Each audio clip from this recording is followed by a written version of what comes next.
Welcome to Creator Kids. This is episode 6, and we continue our conversation about disruptors and technology disruptors that are completely changing our world at a very, very rapid rate. Last episode, we talked about the drone. This episode, we're going to look at the autonomous car, the self-driving car, something that is coming very quickly into our world. Just to give you an idea of what the Bureau of Statistics are forecasting, they actually are thinking that within 10 years, this year being 2019, so by 2029, looking at that 3 out of every 10 vehicles on our roads in Australia will be autonomous in that time frame. That's quite amazing. When you look at it now and look around and see all these cars driving around, and suddenly you'll be looking at within 10 years' time, 3 out of every 10 will not have a human driving them. The computer will be driving that car. That's quite amazing. And so we've got to look at and go, well, how is that going to transform the way we do things? Because this is something when you think really deeply, a lot of times we think of the superficial things like, oh great, we won't have to drive, so that means, well, we don't have to worry about being on our mobile phone if we're not driving. We can talk to each other while driving. We can have some family time while we're driving. But they are some of the changes, but what are the other changes? Will it change people's habits that maybe, why would I need to buy and own a car? If maybe a company like Uber decides, as they are already investors in autonomous vehicles, they decides to put fleets of autonomous vehicles out in the roads that are constantly driving around. And with those vehicles driving around, you might have a little one-seater vehicle. That's just a little cheap vehicle to get you across town very quickly, but at the most cost affordable. Then there might be one of the luxury type vehicles that's got all the bells and whistles inside, all the technologies, computer screens, gaming tools, everything you need, and even to do business in there. So therefore you might decide, hey, I'm going to have that vehicle today because we're going to pick up other people that I'm going to have a meeting with, and we're going to have our meeting. But hey, we're mobile.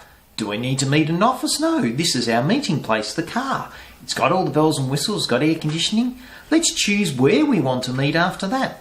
Hey, it's a beautiful day at the beach. Let's go down the beach and sit there for 5 hours while we have our meeting. Or let's go for a drive out the countryside.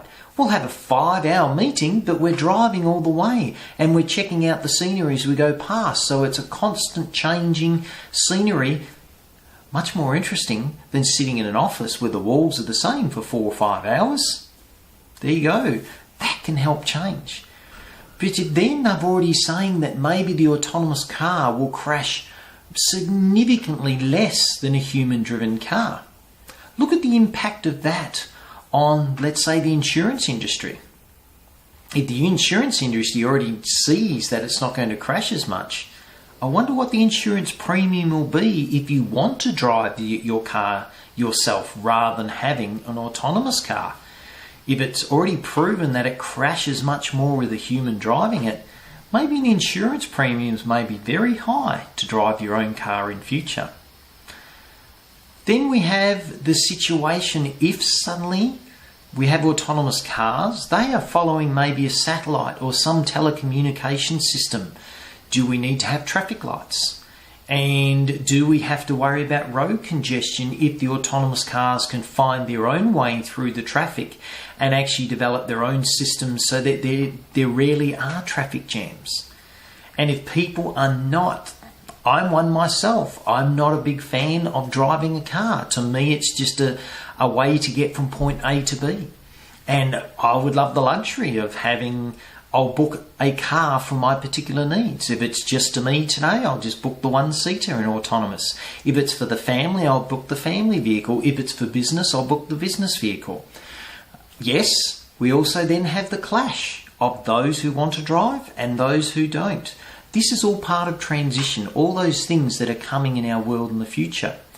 But these are great things to talk to with our kids and Creator Kids, because when these kids start to look at it, it opens their mind up to not just what they're seeing today as being what's going to happen in the future, but looking at these technologies such as drone and such as the autonomous car, and looking at it differently and going, wow, I wonder how that's going to change.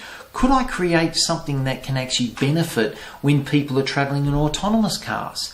Can I create a business around that? Can I create a job opportunity around that? Something, because I'm already preparing for this new world that's coming. I know my generation, a lot of my generation, Gen X and Baby Boomer, can get quite fearful because it's a change away from what we've been used to all our life. However, the new generation coming out, they were with the 3 to 10 ratio of autonomous cars to self-driven cars.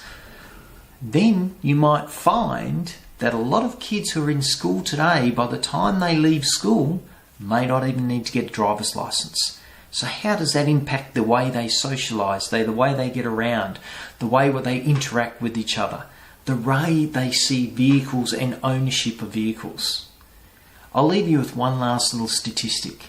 I'd like you to do this exercise. Go away and calculate exactly how many hours per week you actually use your car. For most people, they get up in the morning, drive to work, maybe a 20-30 minute drive. They park their car at work, may spend 8 to 9 hours at that workplace. They get back in that car, drive back home. May have to pick kids up or do shopping or something after that period. Then they go back home, park the car, and it stays in their garage or carport till the next morning when they go again. On average, it's estimated that Australians use their car for an average of 5% of the week. And this is a machine that is designed and made to work 24/7. Something else to think about. And we know the now generation, the millennials, the I generation, the generation above the now generation, are already thinking of things differently, and car ownership is starting to dwindle. And it will continue to dwindle in those populations as they look at the world differently with these new disruptive technologies coming along, such as the autonomous car.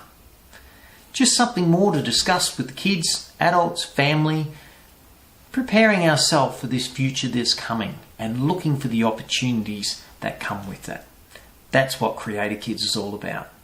If you're watching this and you're not on our Creator Kids YouTube channel, please go to Creator Kids YT and you'll see all the previous episodes there as well, and you can catch up with what we're talking about and why we've developed Creator Kids. Thanks and have a great day.